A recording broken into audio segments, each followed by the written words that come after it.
Welcome, everyone, to episode 54 of The Save State, a live episode tonight, which I always love doing, with some dear friends and brothers of mine. Yugi601, how you doing, Yugi?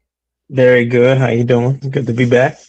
Yeah, it's good to be back. Your beard's coming in nice and full there. I love it. A little something. A little something.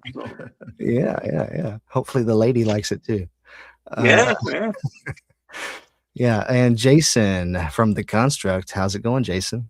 It's going good. It's going good. Never was able to grow a beard, so but I learned to live with it. Yeah. Well, you look handsome just without it, so you're good. You're good, man. Well, thank you. Absolutely. Yugi needs it to cover up the ugly, like me. Yes. It's like a buff, the beard buff. Especially with this winter. Yeah. Yeah. Yeah. So we're live tonight on YouTube. That's probably where most people will be watching, and on X tonight, but also for the first time ever on Rumble, which I haven't really used, but we're going to try it out. So Okay. went from Rumble, let us know, and we'd love to chat with you in the comments. But we're going to talk about some things tonight, mostly, all regarding gaming, really, but it's a rough start already. 2026 should be, the January is usually a pretty quiet month. People are just coming back from being off for the holidays. Maybe you have Xbox usually does a game announcement thing, which they did this past week at the end of January, but there's not a whole lot going on in January. Usually it has been bad news after bad news in January for the gaming industry. Yeah.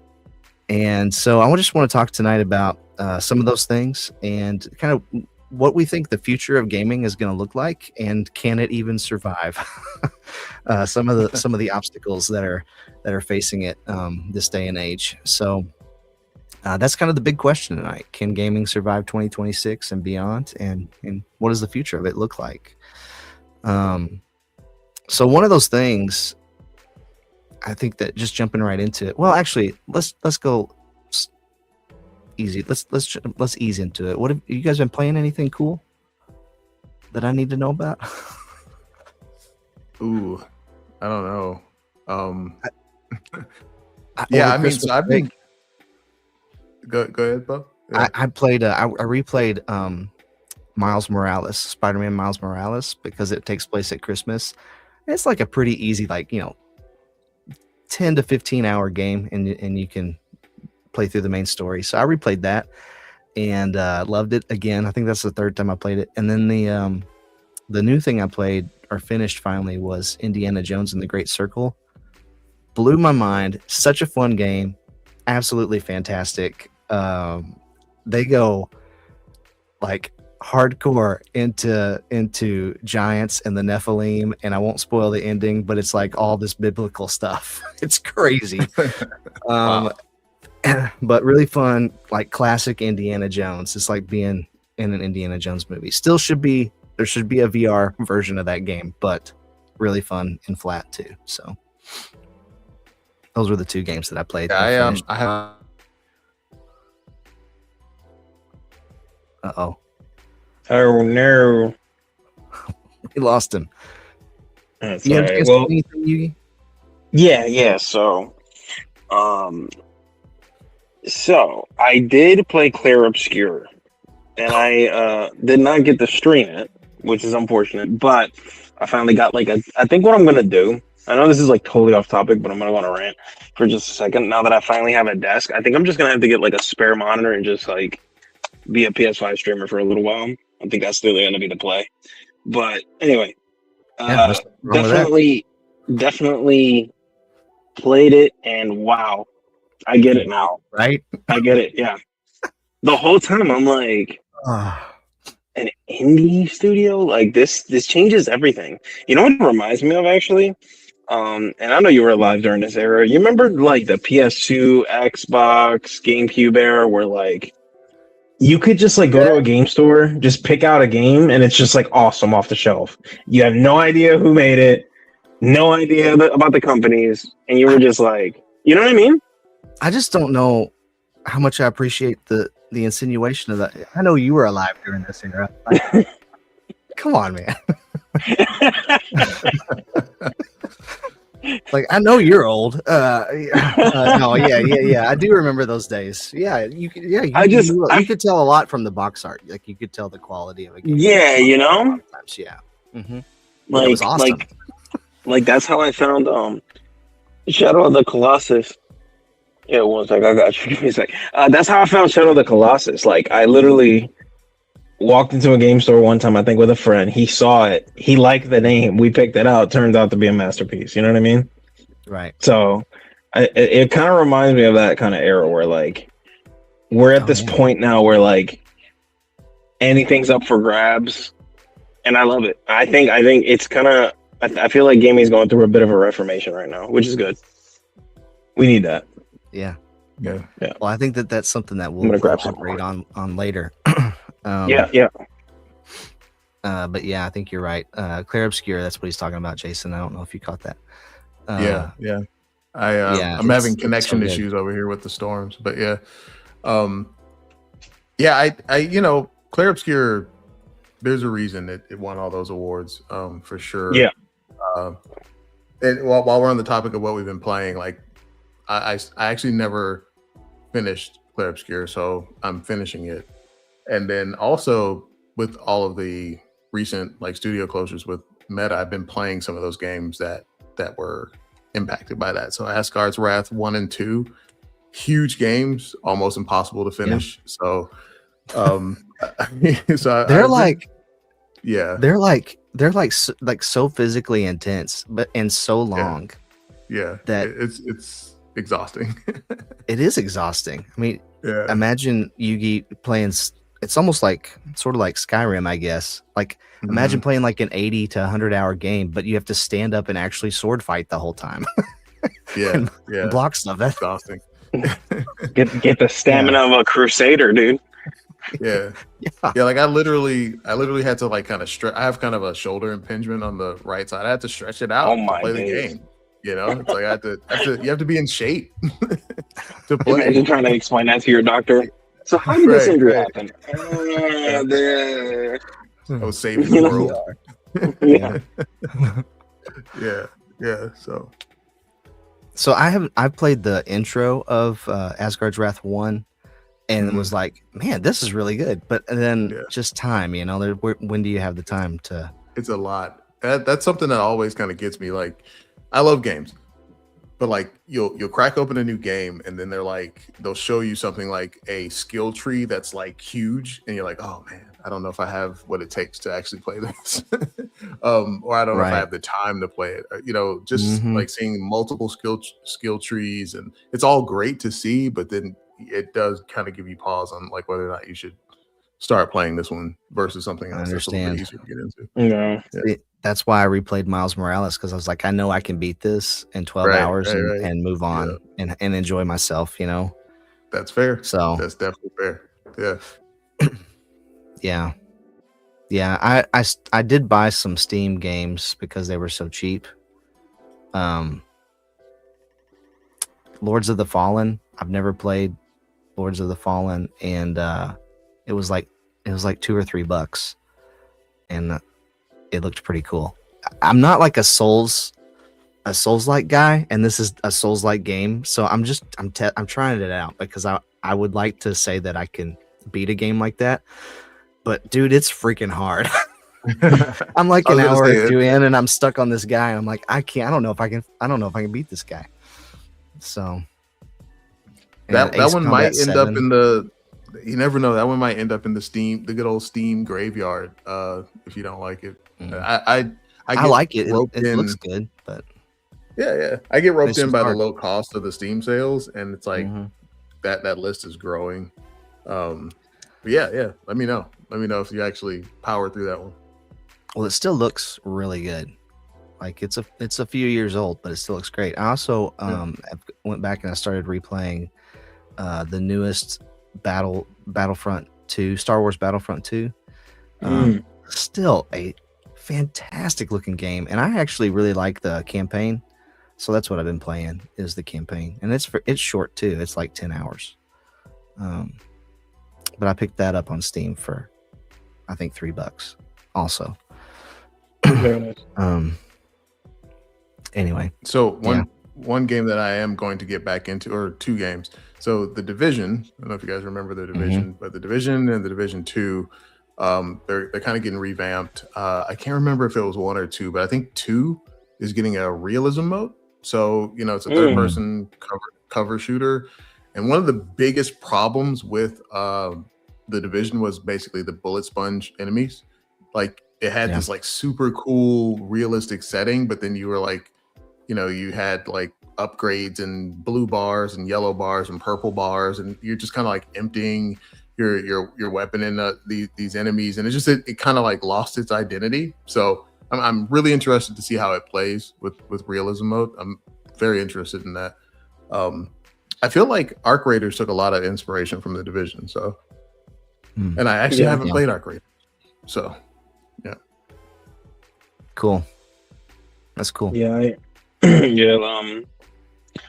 funny story. Surprisingly so, my lady recently shocked me with how much she be busting it down on these games, bro. Cause she told me about Kingdoms of Amalur. It's like an old PlayStation 4 game. I don't know if you guys ever played it or heard of it. I've heard of it. I haven't played it. Just imagine Skyrim, but like a better combat system. Literally, that's it. Skyrim, but with a way better combat system. And I'm watching her. I'm just like, she's like 50 hours in. I'm like, this is like unseen. Like, wow. Like, I'm genuinely shocked. But what's weird is that like, she doesn't play shooters.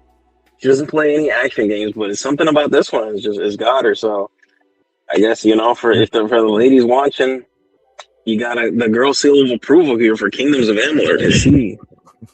She's been going in on that. She does like a little rogue build. It's interesting. So like, and I'm playing, and you mentioned Skyrim. I'm playing Skyrim next to her, and we're like talking almost like we're playing the same game, So like in Skyrim, there's a sneak skill. When you sneak long enough, you'll turn invisible. They have something like that too in the game. I'm like, and here's what gets interesting. I think Kingdoms of Amalur came out first.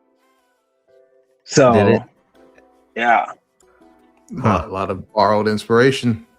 Yeah, it just got overshadowed by Elder Scrolls, like completely. I think it's just more of a legacy, But yeah, it's interesting. It's interesting.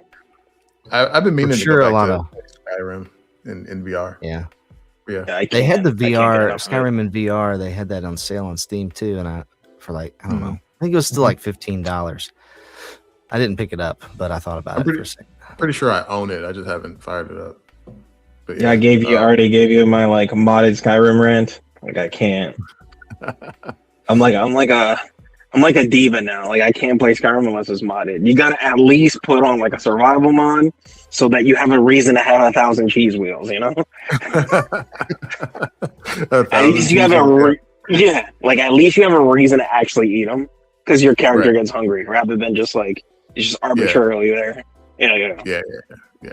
Monster. If you're gonna do it in VR, do a couple mods like survival and maybe like a couple of bonus dragon mods and stuff. And I promise you, it's don't get too invested. You want to have a family still, Yeah. I'll be locked in. And I have a VR. He'll be backed up, is what you'll be. Backed up for real. From that cheese wheels. You eat 1,000 cheese wheels. You're gonna be. Right. Yo, facts. Yeah. It's like the Dragonborn's, one of the greatest warriors, but man, does he have battle movement problems, Poor guy. Oh man, I'm over encumbered. Yeah. Oh man. Well, hey, let us know in the comments. There's a few people watching, looks like. Let us know what you've been playing over the holidays and now in January, starting off 2026, or what you hope to play this year. We'd love to hear from you. Yugi, I want to ask you this because I feel like you'll know. Way back in the day, there was a glitch, I think, in Skyrim at the very beginning when you're going through the cave and there's a bear in the cave and you can just like crouch down and sneak. And if you just left it there, like you would level up to like level 100 just in the cave. Is that correct? Yeah. Is that still there? Honestly, I would not. I don't think it's still there because obviously the modders are way better than Bethesda and cleared all that up. But listen, the amount of like glitches and like absolute nonsense you can do. Skyrim launch was a disaster. It's like the most like overlooked thing, you know? Like the Skyrim fan base is like what true loyalty looks like, you know? Like everyone's relationship should be like the Skyrim fan base, you know? I remember the launch, and I remember people just be going crazy about it, and like, Yeah. you can pick up anything. You know, It's insane. There was a lot of duplication glitches for like infinite money. There was stuff like that. Like, because Sneak was broken for a long time, yeah. But now, like, you know, I play and it doesn't even look like Skyrim. Like, it literally looks like Sekiro. It's crazy. Yeah.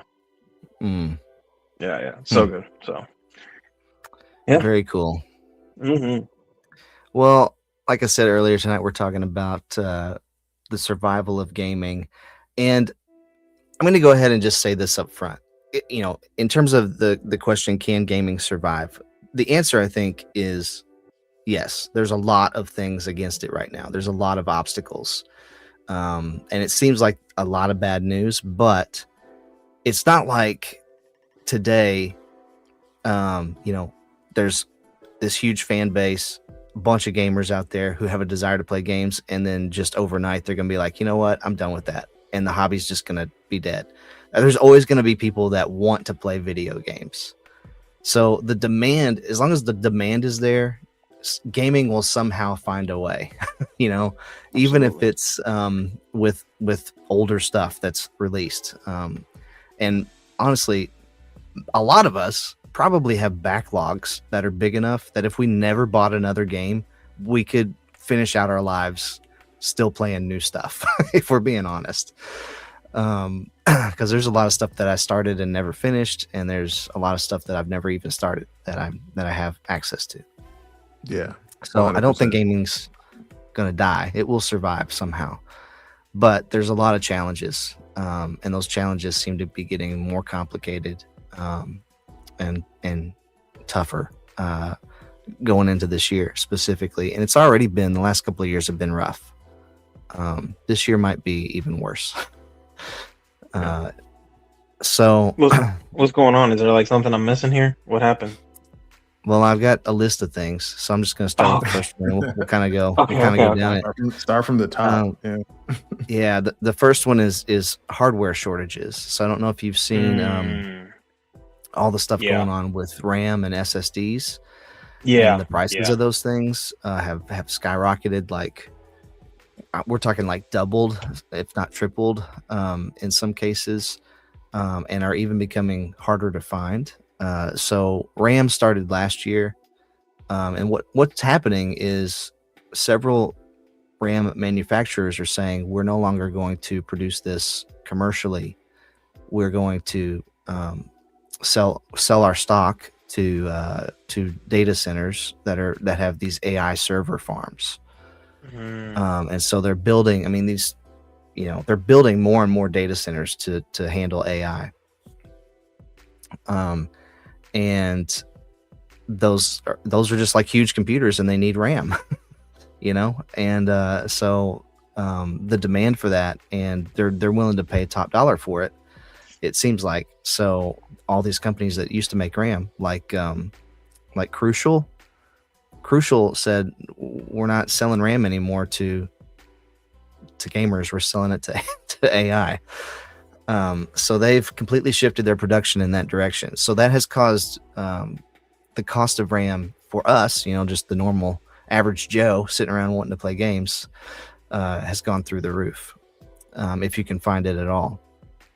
And the other thing is the SSDs. SSD prices have doubled in the last few months. Like a couple of years ago, you could buy a 2 terabyte SSD for $80 or $90, and now they're $200 or more. I think they're approaching $300 for 2 terabyte SSD. Yeah. So that's a problem. It's a problem for all of us in an already challenging economy. And it's not just us, right? It's console manufacturers, because they're putting these things in their consoles. Yeah. So that's problem number one. I mean, that might be the biggest problem of all of them. I don't know. Y'all got anything to say about that?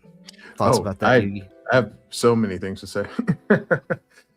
It's frustrating because the move to, you know, enterprise sales makes sense. It makes all the sense. If you can sell your entire stock, you know, to a company versus waiting for the consumer to kind of slowly buy it as we all decide to upgrade our PCs or whatever, it makes complete sense.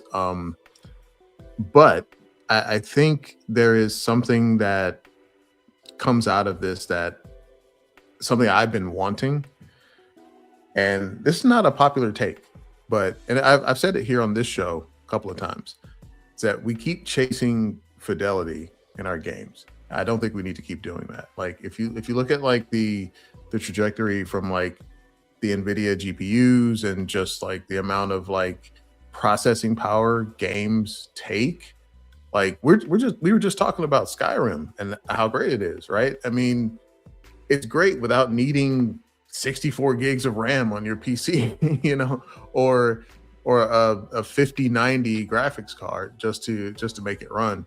So in one breath, it kind of sucks that it takes away from the average consumer, but on the other hand, I think it might drive us to wake up to say, hey, are we really just on this hamster wheel where like the games just kept getting a little bit more hard to run so that we could sell consumer, you know, PC parts or even the next console?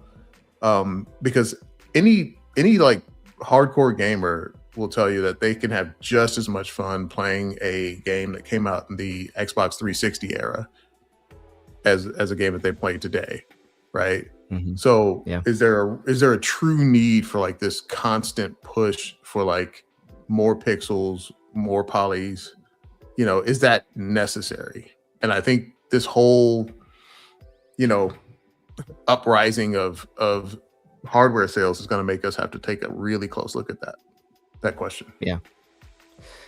Yeah, I know, like, we all like it when everything looks super pretty. Like, it's not like you don't like it. I don't think that's what you're saying. Right. You're No, not no, saying no, you no. don't like it when everything looks pretty. You're just saying, do we really need this to look this good? Right. Could we take a step back and focus on just performance and fun? Because games should be fun. You know? Exactly. I had a buddy of mine who a big console guy. And I went over to PC first. And the crazy thing is that I was like up to my eyeballs in the PC stuff, man. I was buying cards and like taking cards back and upgrading motherboards and the whole thing, right? And he was on console and I'm like talking about how, you know, how shiny the floor is or whatever was cool about whatever I could do on my PC. And he just kind of pointed out the fact that like, dude, you spent a lot of time just like tweaking how your game looks. Like, have you played it yet? Like, have you played through the game at all? You know, are you just constantly tweaking how good your game looks? You know, and he had a point. Yeah. That's the most frustrating thing about PC gaming to me, is that, you know, you have to. They've done some things to that. They do recommended settings, a lot of them now, so they'll kind of figure out what your computer can do, and if you set it to that, you know, you'll be fine probably, but not always. I've had some things recommend something, I'm like, no, this doesn't actually run that well in this, or it doesn't look that good, and then I do some tweaks, and then it looks better and runs better than it did on the recommended settings. Right. So it just, but that's frustrating because a lot of times you'll change something and you have to restart the game. It's like, come on, you know, and that's just so much extra time. But yeah, we got some comments here. Hopefully there is still a future. The RAM apocalypse is only just the beginning. Gaming, just like music and movies, have gone digital. I still kind of think that's a problem too, but I'm not going to cover that tonight specifically. It's not on my list of things. My internet decided to crap out on me, so using my phone data. Hey, thanks for being with us, Bad Wolf. Appreciate that. Hope your internet comes back. Going digital equals full control of the content. Yep. Yep. It sure does. I don't think there will be a next gen console because TVs, cell phones, laptops, etc. can become consoles. That's That's Xbox's True. dream. It's Xbox's dream. That's what they're pushing right now. Yeah. Big time. Is that is a con. I just saw an ad today, a new ad about LG TVs. I think it was new. LG TVs they now have Xbox integration built into the TV, so you can stream from Game Pass. And I actually played some of that at CES. It's pretty freaking awesome. Yeah. The Game Pass cloud streaming is not bad if you have a good internet connection. It's actually pretty good. But it had a guy who was an ex-boxer. He used to box like with his fists, and it was an ex-boxer playing Xbox on his LG TV, which was also an Xbox. I don't know. Oh wow, it was a weird ad. They're trying really hard. It sounds. Yeah, it was a stretch. It was a stretch. It was a lot of like really, and that like punches you on the nose, man. Right. Literally, he probably would do that. Cloud gaming even more so. Yeah. Yes, PS4, especially PS4 Pro to PS5, wasn't the biggest leap. I mean, it was better, but we've reached a point of diminishing returns on a lot of this. Right. On a lot of this tech. I agree. Thanks, Bad Wolf, for being here. Diminishing returns there. So Jason, back to you. What you were saying. If there is a next gen consoles, which now PlayStation 6, they had been talking about putting that out next year or even this year. They've now pushed that back to 2029 to 2030 because of RAM and SSD shortages. Oh wow. Wow. Which means the PS5, if that's a 9 or 10 year life cycle, which is perfectly fine. What do you think about that? You have a PS5. Do you feel like you've seen everything the PS5 can do yet? Are you ready for the next hardware, or how do you feel? How do I say this? I feel like yes. I think we kind of got what we would expect out of it. But being as though I'm a PC gamer as well, I just know that it's always behind nowadays. Like the tech is just getting better and better and better and quicker and quicker and quicker. So I don't know, man. I think it would be best to let it just kind of cool off a little bit and see what you can do that's actually innovative. Because at this point, you cannot compete with PCs. You have to just be unique in some way, shape, or form, like the Switch or, the exclusives, which exclusive doesn't necessarily mean you need the best hardware, right? You just need good exclusives. That's it. So unless they do something, which I've heard rumors about, which, nobody can confirm or deny, this idea that they might bring the PSP back where it has like a docking mode. I don't know. They're gonna have to really go full throttle with the features. They got to really give us a reason to want to buy that. If they don't, I really don't see a point in getting it outside of like the exclusives. So that's it. There are rumors about a handheld PlayStation. Yes. Yeah. And I think Sony has even come out and said a couple of things about that. And it looked, the last I saw about it, they were looking at 2027, and it would basically be a handheld PS5. Like they think they can do that level of power in a handheld. Now, what the battery life and things look like for that, I don't know. But again, they're going to come up against these shortages, these hardware shortages, these components that need to be purchased to make that, unless it's just a cloud gaming device. But we'll get to that. But these shortages, I think we were on Yugi like a couple years ago.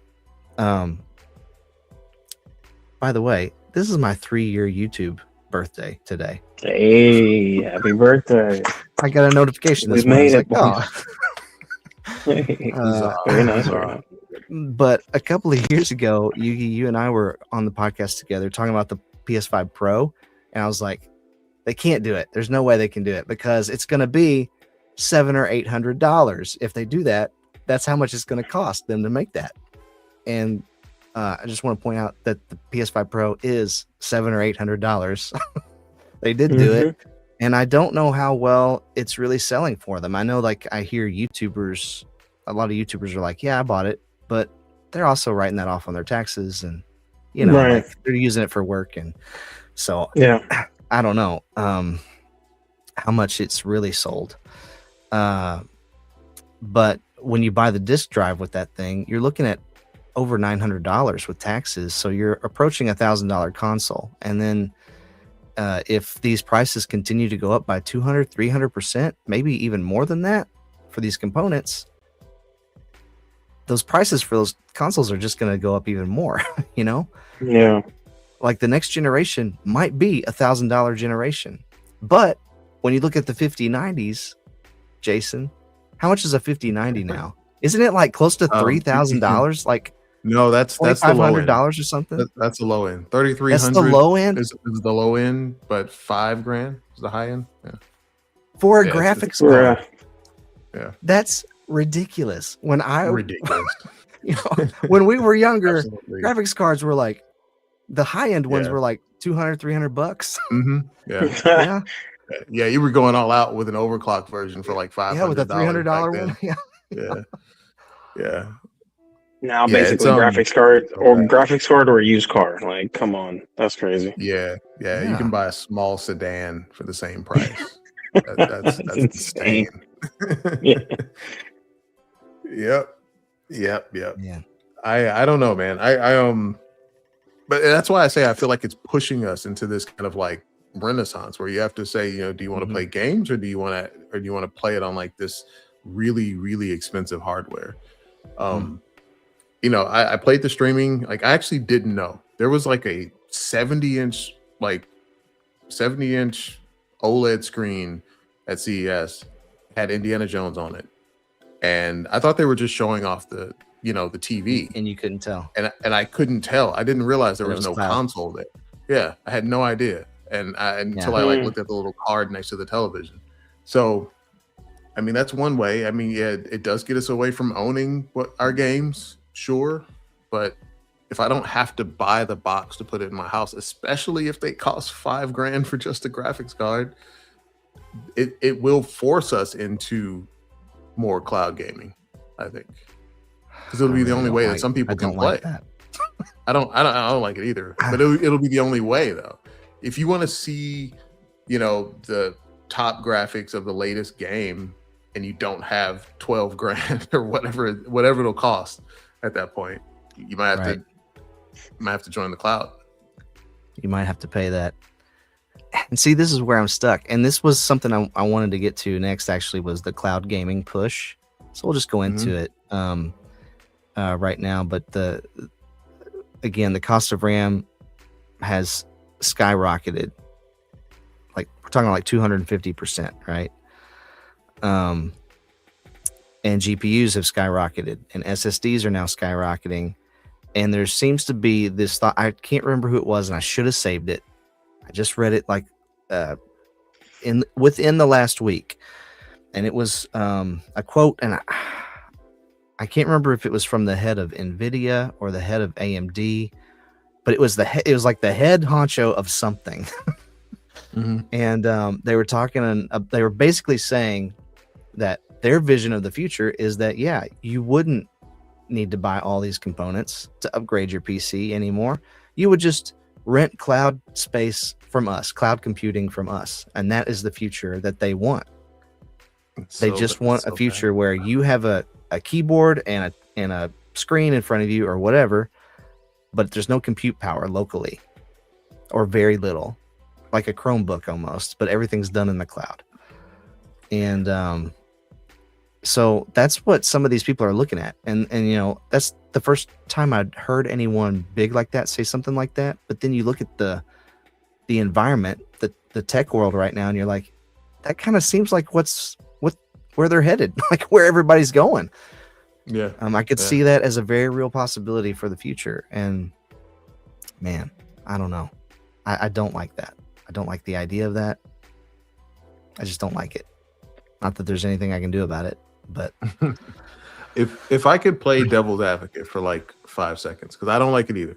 Don't like it at all. Let me say that first. But if we're looking at the situation that we're dealing with now with studios needing to sell games, if the cost model is better for them to just stream the game and not necessarily count on individual sales, I don't know how that would like. I don't know how companies will make it work. But if you could tell, if I came in as a studio with a game, if you could tell me you could guarantee my, return on investment through streaming versus waiting for the customer to sell so many units, I don't know. Maybe we could find some equilibrium with that. And that's just me just thinking in circles. I'm not sure I agree with that, but go ahead.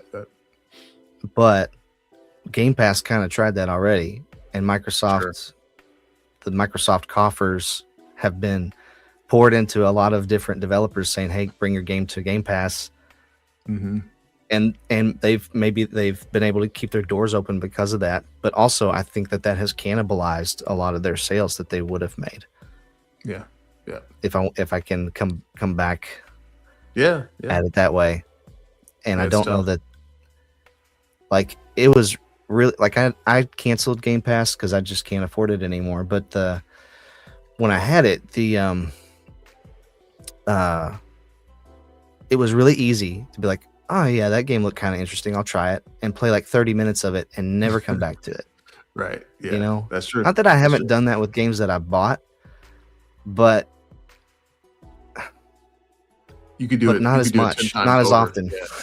Yeah, you can do it 10 times over. I think it is kind of like, it's kind of bad. It's a bad model. It's like allowing people to come into a restaurant, eat half the plate of food, and decide whether or not they want to pay.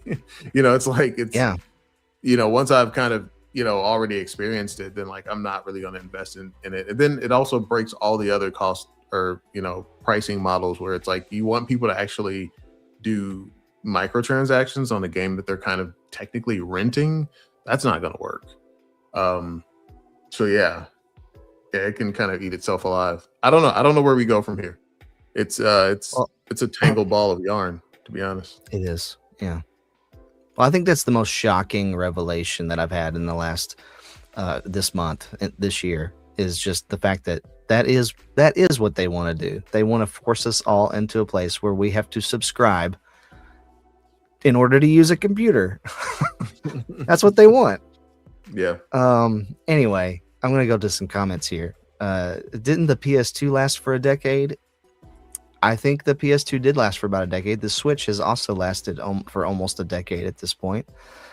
That's not unheard of, but generally it's around 6 years that a console generation has been, averages out to about 6 years. Some have been shorter. Like I think the original Xbox was only 4, maybe something like that. It was a pretty short generation. But it's been about 6. Most common devices in gaming hardware will include AI. Yeah, absolutely. Sony's been talking about that too. How they've patented this already, actually, that and it probably will, if there's a PS6, it'll probably show up in the PS6. But this patent for if you're struggling in a game, you can just let AI take over your character and it'll beat the level for you. Bruh. So you can essentially just, and people are upset about it because they're like, so you're telling me people are going to get platinums and not even play the game? Just watch the game be played for yourself. That's just ridiculous. Oh man. That's what I thing. Yeah, that's so much I want to say, but I'm gonna try to be nice. Yeah, I'm only gonna say this one thing because I could just go on. But I never thought I would be this old man shouting at the clouds at how ridiculous all of this is. Like I thought I was a cool guy, but like this is bad. This is so bad. It's so bad. Oh man. Yeah, wow. That is really bad, right? Oh my goodness. It's terrible. Like I feel like the gray hairs, like you lazy kids. I feel it like happening to my face when I read Wow. these stuff, man. Yeah. PSP is still a great handheld, well ahead of its time. I agree. It was. A lot of people still have working PSPs and love them. They love to mod them, all kinds of stuff. Right. My opinion, Nintendo will be the last gaming console standing. Ooh. That makes total sense because they It always makes seem like they're a generation behind on everything. I think the one thing that I'm sorry. Go ahead. No, you can go. I'll go. Not only that, I think the point stands. The reason Nintendo makes the most sense to be the last standing console is because they've always been focused on the games, not chasing the fidelity and performance. Right. So like we're gonna hit like this plateau where the fidelity and performance won't matter anymore. It's like, why do I need a PS6? Because it has. They'll make up something. It'll be double ray tracing or something special that only PS6s can do.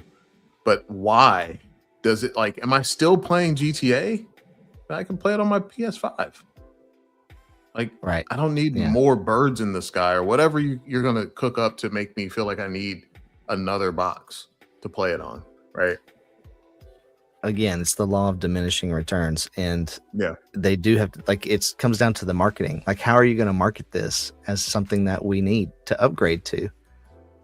And at some point they could just say, well, we're not supporting the PS5 anymore, and there's no new games on PS5. They could do that, right? Or they could shut down the PS5 store, or there's different things you could do. But but in terms of like real reasons, what would those be? I don't know. And they could, they have all the control though. I mean, they could take a chapter out of Apple's book and just limit features based on hardware, right? I remember when like the iPhone 3G, it was like the third iPhone that came out, like it was the only one that could do turn-by-turn directions, and the one before it couldn't. But they didn't explain why that was. It just but just buy the new phone. Buy the new one. Right. So yeah. Well, I think that Nintendo always being kind of technologically a generation behind, and even in the way that they think, it makes sense for them to be the last ones. The one thing that could stop that again is these hardware constraints and shortages.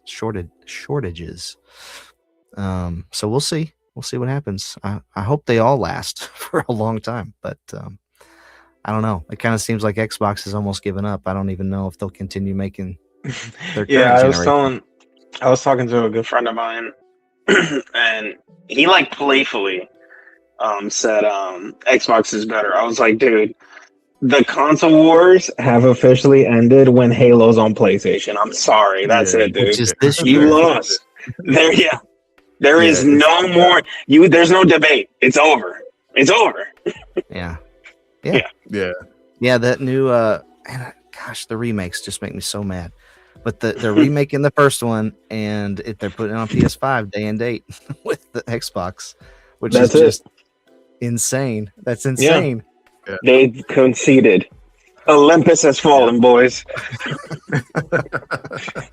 Yeah. I got a couple of Xbox fan buddies that are a little sad. They're just like super quiet.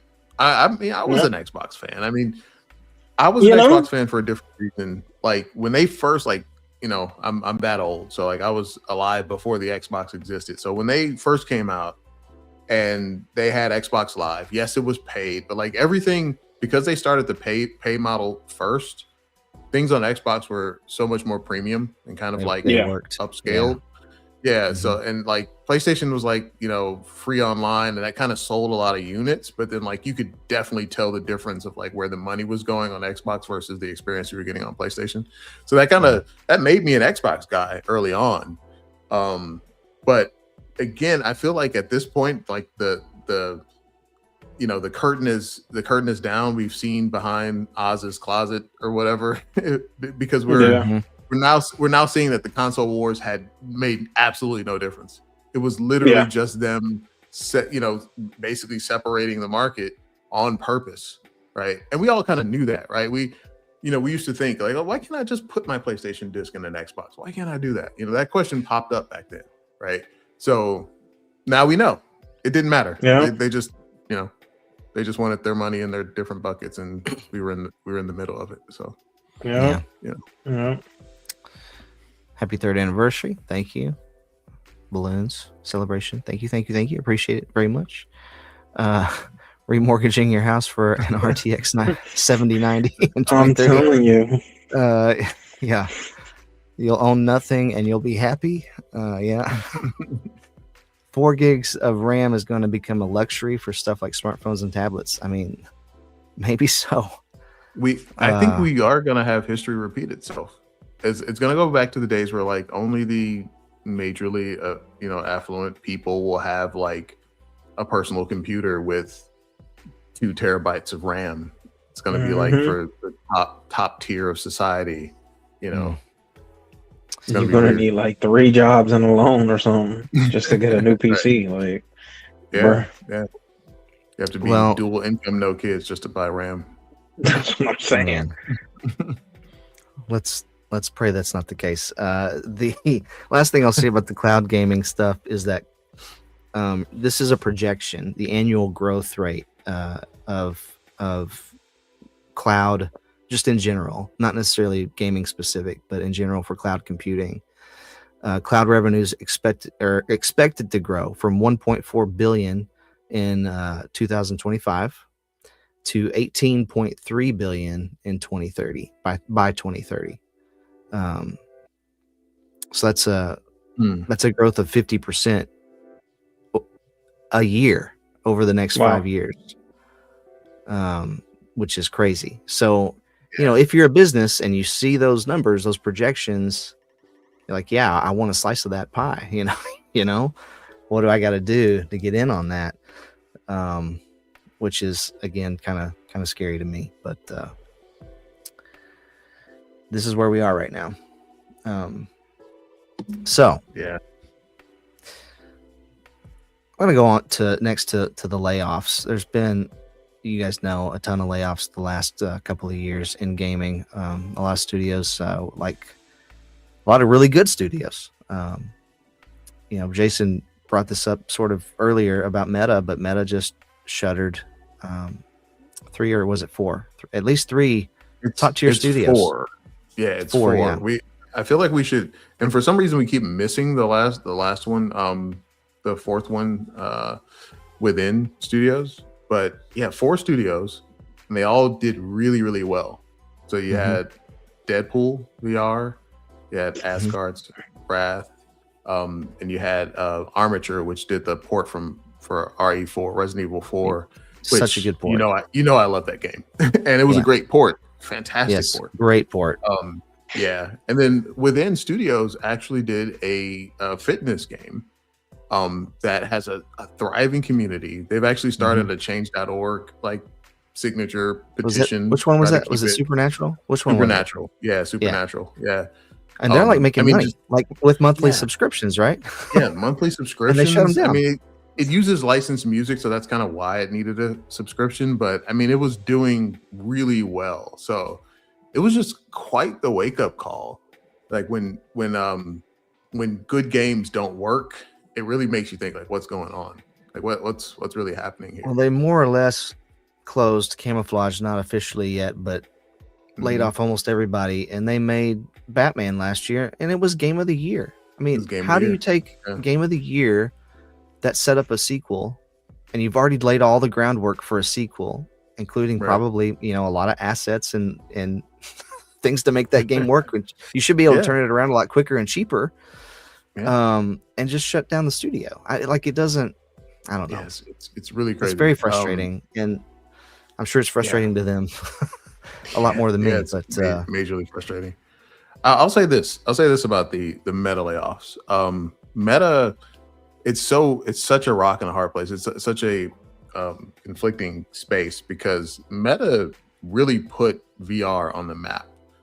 They subsidized the cost of the headsets, brought them lower, down to $500, in some cases $250. They really made VR accessible. So they bet a lot of money on VR going big.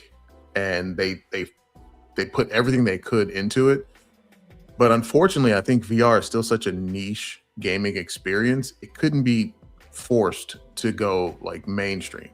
And I think that's what we're looking at here. I think that's what's happening to the studios, is that it's not that they didn't do a great job, it's that the demand for it just isn't there. Like, I have friends who hear me raving about VR all the time, and they're just not interested at all. Right. You know, they just don't do it. They've never bought a headset. They just don't feel like it's for them. So there's some adoption issues there. And I think Meta probably bet big that because VR is cool, I mean, I think it is, but I bet you they thought that everyone else would think so as well, and that it would eventually catch on if they could just pour enough money into it. Right. And it didn't. So, yeah. So it probably has very little to do with how good the games were out of those studios, and more so just we don't have anyone to sell to, so we're just going to pull out.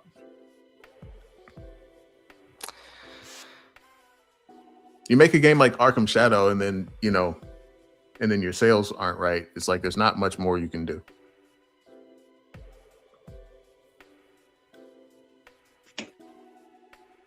I know you like Arkham Shadow. Oh. I did. I loved Arkham Shadow.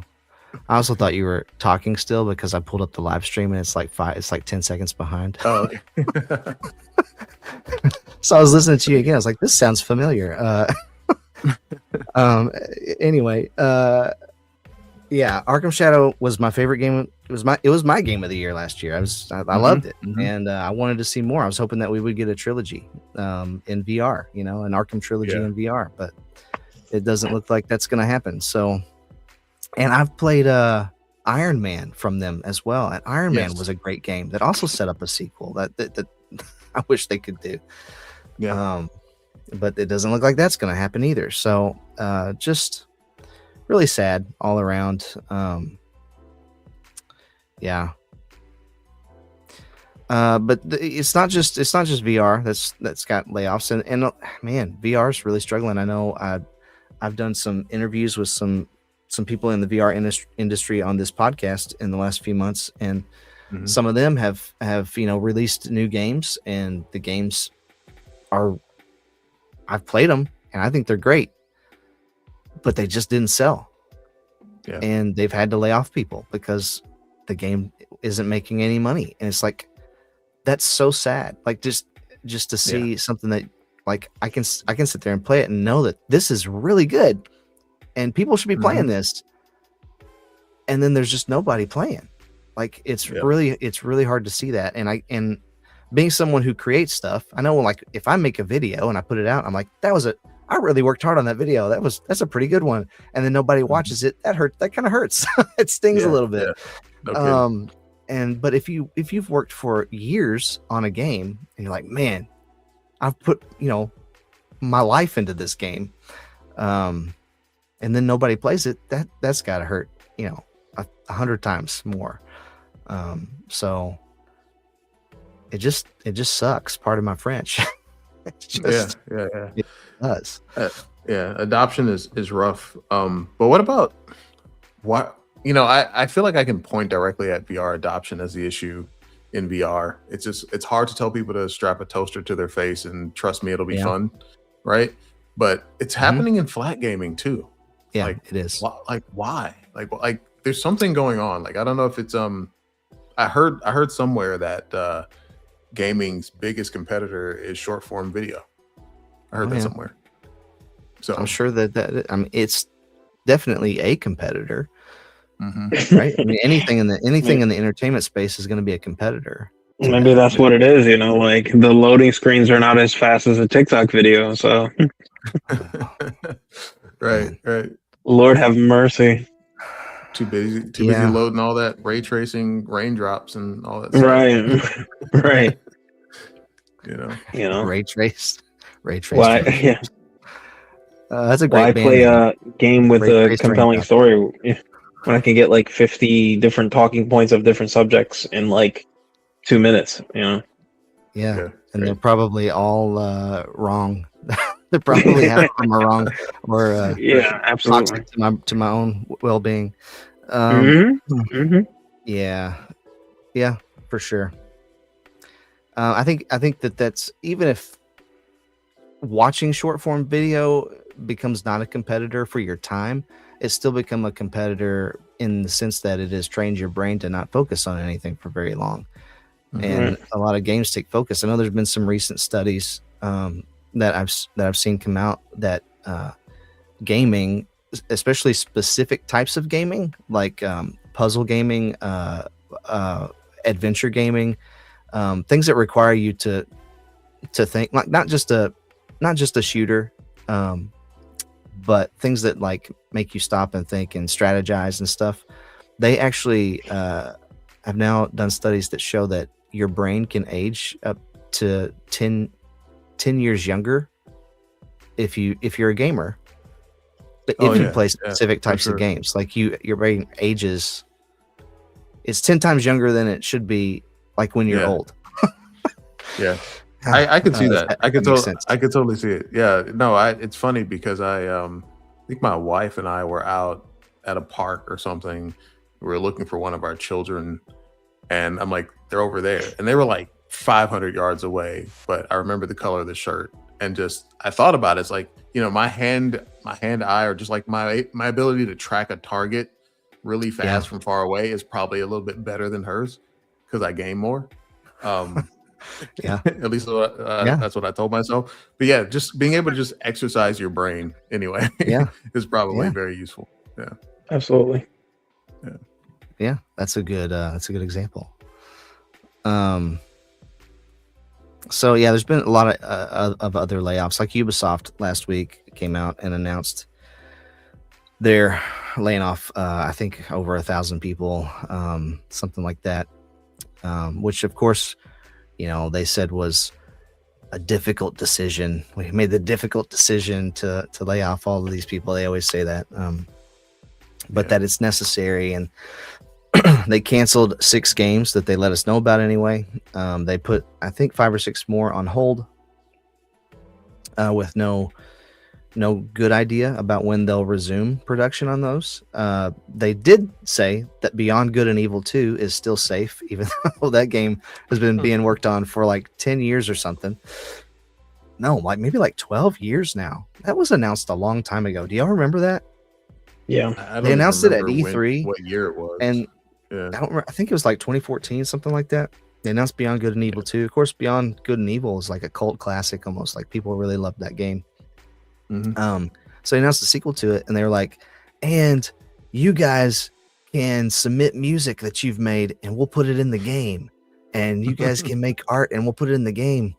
And I was like, back then, before the rise of AI, that was like, oh, that's kind of cool. Like I could compose a song and you might put it in the game. But now it's been 10 or 12 years since they announced all of that. But they said, no, that one's still coming. We're still working on it. So that doesn't make any sense to me. One that they did axe was the Prince of Persia remake. Again, another remake of Prince of Persia, The Sands of Time. So it was going to be a 3D adventure game. The Sands of Time was a great game. Great game. And that was a great trilogy. The Sands of Time trilogy was great. But the rumor is, oh, wait, back up. At the Game Awards, the company working on that game put out a social post that said, hey, we're not at the Game Awards tonight, but we can't wait to show you what we've been working on in January. And like they're like ready to show it off. And then January rolls around and Ubisoft's like, no, we're canceling that game and closing the studio.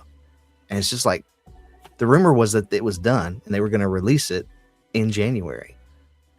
But that game, I can't remember, it was announced in 2018-ish, something like that. And they did a lot of work on it and got close to being done, and they showed it off, and everybody's like, it did not look good. It didn't look good at all. So they restarted it. So they just put like the last, I don't know, 7 years into that or something, and then canceled it. And of course, these corporations, they can cancel a game that they've spent millions on and call it a loss and write it off on their taxes. That's what I've been reading a little bit about. And so that's the assumption with this, is that they just like, no, we spent so much money, we'll never recoup this with the Prince of Persia. and so they just canceled it. I mean, they just canceled it, and they're not going to release it. Don't know. I don't know where else to go with that point in all of this, but it's mind blowing. I can't imagine being on one of these teams, and it was almost kind of like back in COVID when you realized that like it wasn't that important for you to be at work. It's like how do you cope with like working hard on a game for 5 years and they're like, never mind, it's fine. We're not gonna do it. Yeah, how do you cope? And in Ubisoft case, go ahead. Oh no, it's probably insensitive for me to say, but they literally said, "Go ahead on Monday. Go ahead and take a permanent snow day." Like that's crazy. Right? Yeah. Exactly. It's damaging to the heart and the soul of gaming overall, to be honest, because it's like you take people who are passionate about making great games and then do that to them. Like you'll probably lose them. They won't come back to the industry, right? So it does a little bit more damage than people think, unfortunately. Yeah. And a lot of this, I think, in that case specifically, seems to be just mismanagement from a corporate level of a lot of this stuff, and just allowing. I mean, a game shouldn't take 7 or 8 years to make, especially a remake. Like the story's already done, the script's already written. Like I don't know. It just doesn't seem like that should take that long to remake a game to me. Right.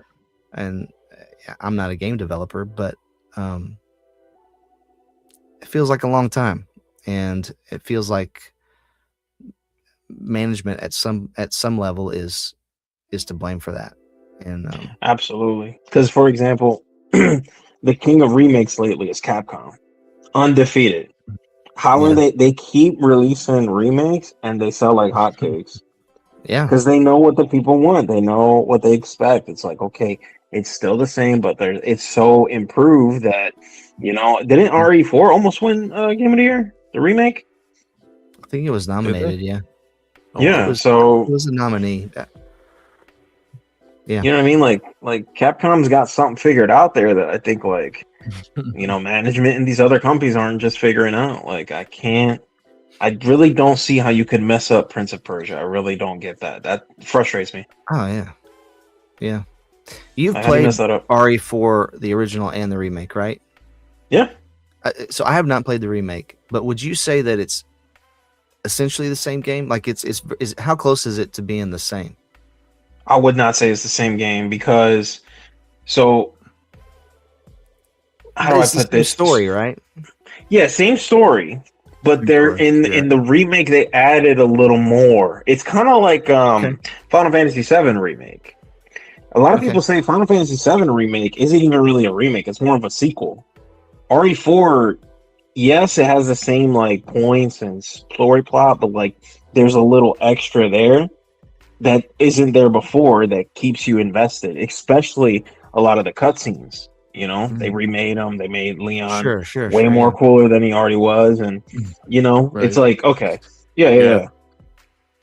But it's almost like what you remember it in your head. Yeah. Go ahead. The footage I have seen is like shots from the village and shots from the castle, and so I'm like, okay, so they're going to like the same locations, and so it's. Like if I were seeing it, I was like, "Oh yeah, that's RE4." Like I think I would know that it was RE4 from looking at clips of the remake. I definitely wasn't saying it was exactly the same, but so they added some stuff. There's so much more added on features that it does not feel like the same game, even though it is the same.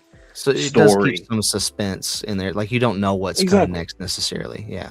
Exactly. Yeah. So that's the thing that at least for me, and a lot of my friends that appealed. That was the appeal of Prince of Persia. It was like you got this parkour game where like, hey, if you make a mistake, you can go back in time. I really don't see how you can mess that up to where like you would expound upon obviously the combat, expound upon the parkour, maybe the time mechanics, and then just tap into that sweet nostalgia. And it really is a shame that like again, you know that the potential's there. When I see Capcom doing it so well, so well, yeah, it just, you know what I mean? It breaks my heart to see these other companies not. And what a cool mechanic! Like the Right. Sands of Time, like that just sounds Right, cool. right. And then the way you could rewind, and it would rewind everything back, so far. It was so to see cool that back in the day. to see that in current gen graphics would have been It would have been great. Absolutely.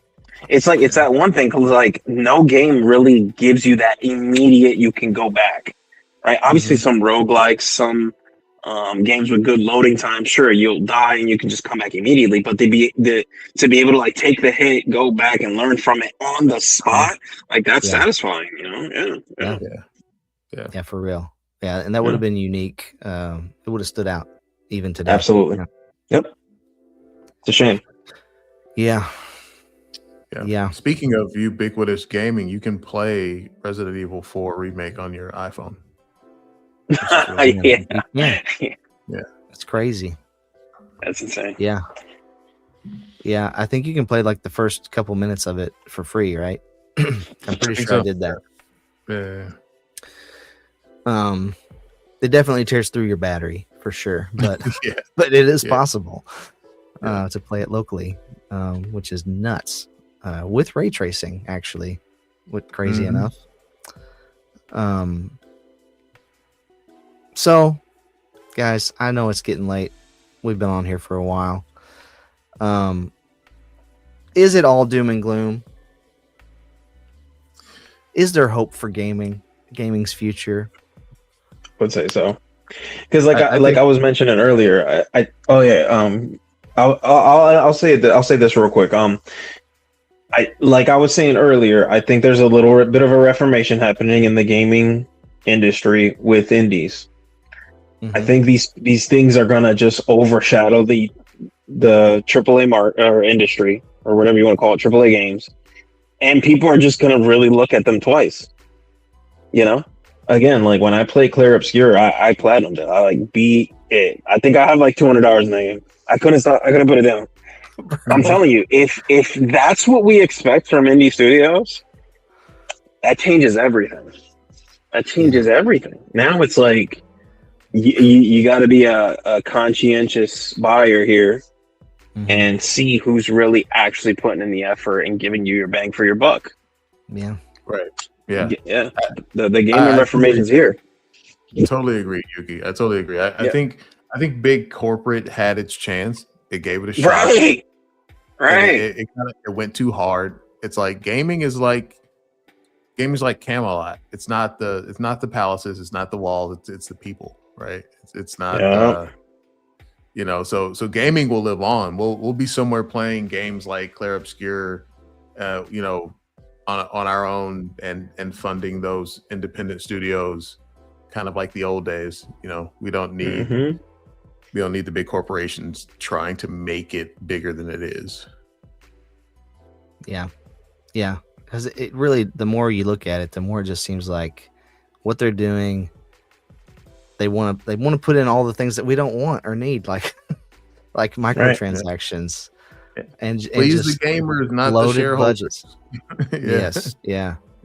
So indie might be the future, which is totally fine if we can get stuff like Silk Song and Clair Obscure and Blueprints was another great one last year. There's Despolote. I haven't played that one, but I've heard good things about that one from an indie studio. It looks cool. So there's definitely. And you have more freedom when you're an indie dev to be creative and do some things that you want to do, right? Yeah. Well, great discussion, guys. Really appreciate the talk. Always a good chat here in the save state. Absolutely.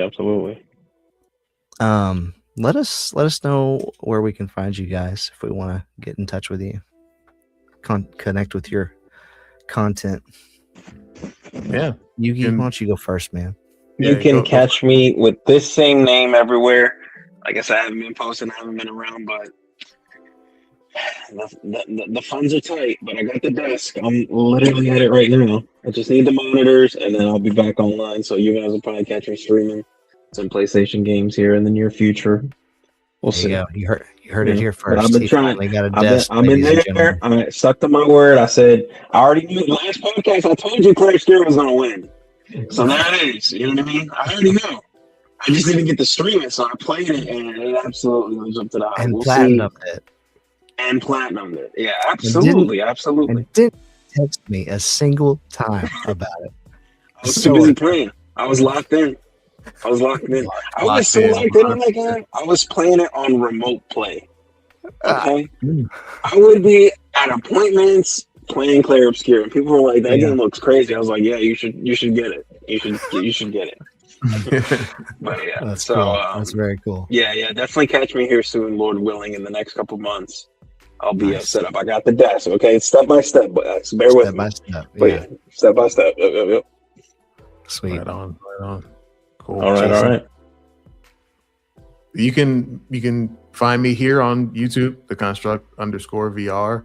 How do you point to it? There it is. I'm covering a lot of VR stuff, but in the kind of VR winter that we're entering until Steam Frame comes out, I'll be covering some smart glasses and stuff like that. Just because I got some access to those sort of things. So yeah, if you're into VR or wearables or gaming or all those things, yeah, come see me. I'll be here on the tube. Cool. Awesome. You can find me right here on YouTube, right here at Bonus Gaming. We'll have I've got an interview with the developers of a new VR game, Jason. They are making a new entry into the Orcs Must Die franchise that is built from the ground up in VR. It's Orcs Must Die by the Blade, and that will be the next episode of the Safe State, episode 55. I'm almost done editing that episode, so that one will be out soon. And I also have a review coming soon on this little guy here. This is the Retroid Pocket Mini V2, and this thing is so cool because this is about the size of an iPhone. Like you can see the size of it next to my hand there. It plays GameCube and PS2 and upscaled PSP like 4x, 60 frames per second. It's very cool. Very cool. It can play Android games as well. So like Destiny Rising and stuff like that. So it's a pretty neat little device. Anyway, I got a review coming out on that on Thursday. So some stuff to look forward to. But that about wraps it up for episode 54 of The Safe State. Thank you all for joining us and joining us in the chat. Go check these guys out. Stay kind and encouraging out there. We'll catch you on the flippity flip. See ya.